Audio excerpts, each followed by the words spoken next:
Member for Port Moody-Burquitlam. Thank you, Mr. Speaker. 40% of the vote should not equal 100% of the power. But that is exactly what happens under a first-past-the-post system. It's what happened in 2013 when the BC Liberals received 44% of the vote. They received 100% of the power.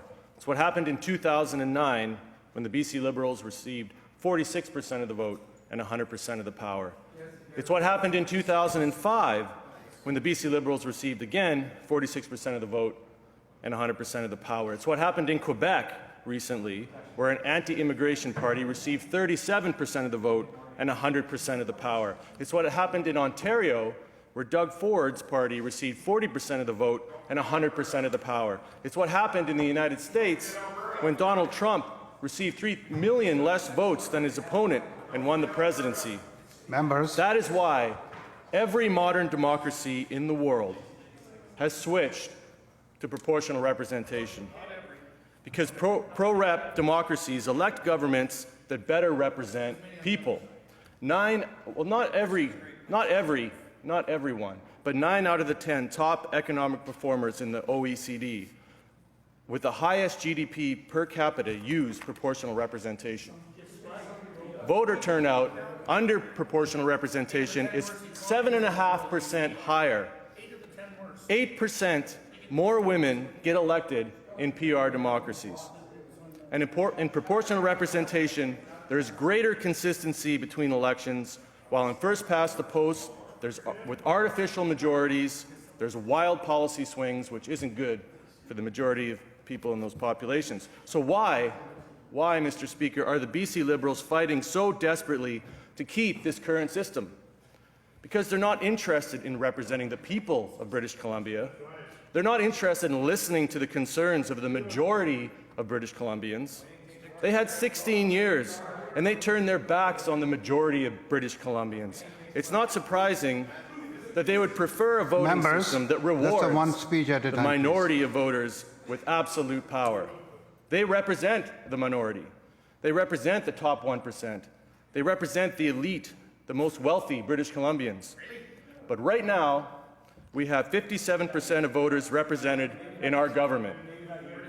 A majority of voters represented in government. Imagine that, Mr. Speaker. That's not something the BC Liberals want to see. They don't want to see the majority of British Columbians represented in this House. So they're becoming desperate and saying anything they can think of to try to scare people into voting against proportional representation. Can you believe, Mr. Speaker, that they are actually talking about Nazis?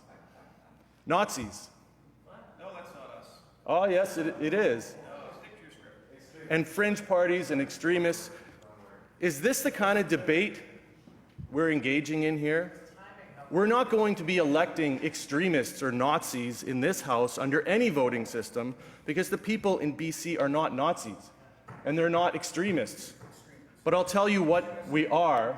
We're men, we're women, we're young, we're old, we're wealthy, we're poor, we're new to the province, we've been here for generations, we come from all walks of life, from all professions. We are a diversity of people. And this House should better represent that diversity. And it's extremely insulting to say the people of BC do not deserve to have a voting system that would better represent the diversity of the province. They also say, Mr. Speaker, that there isn't enough information out there. There isn't.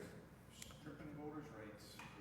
We will be getting a voting system that better represents the diversity in this province.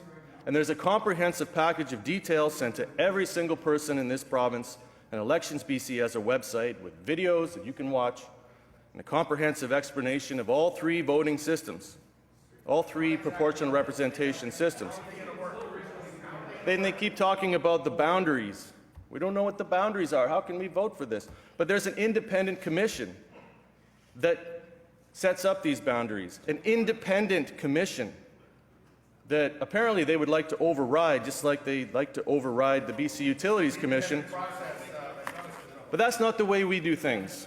We follow the correct process. And the reality is, This whole referendum was driven by the most successful public engagement process this province has ever seen. And based on that engagement, 3 systems were chosen. There's nothing to fear, Mr. Speaker, but there's a lot to gain for the people of British Columbia. Thank you.